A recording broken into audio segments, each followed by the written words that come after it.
बिस्मिल्लाहिर्रहमानिर्रहीम। अस्सलाम वालेकुम। दो औरतों के साथ अजीब वाक़या। मेरे वालिद रेंजर्स में हैं। इन दिनों मेरे वालिद लाहौर में हुआ करते थे और मेरे चाचू फुप्पो लोग गांव में रहते थे।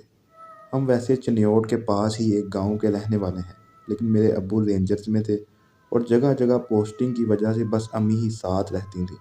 अब वाक़ये की तरफ आते हैं। हमारा मानना है कि बच्चे की पैदाइश के बाद से 40 दिन तक का छिला होता है और औरत और बच्चे को अकेला नहीं छोड़ते, कहीं डर न जाए या साया ना हो जाए।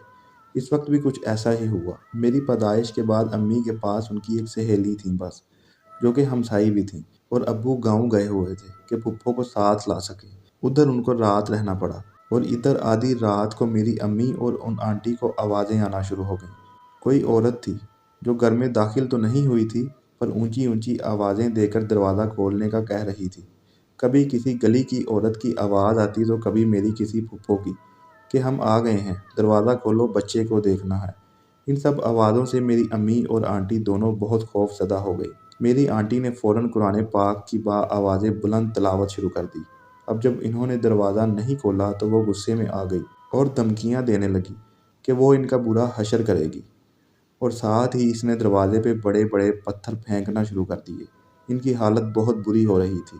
हाथों में छुरियाँ पकड़े ये लोग तलावत करती रहीं और इधर वो हार नहीं मान रही थी। पर जैसे ही फजर की अजान शुरू हुई, वो ये कहते हुए चली गई कि किस्मत वाली थी जो आज दरवाज़ा नहीं खोला। इसके बाद मुकम्मल सुकून हो गया, लेकिन आंटी सुबह तक तलावत करती रहीं।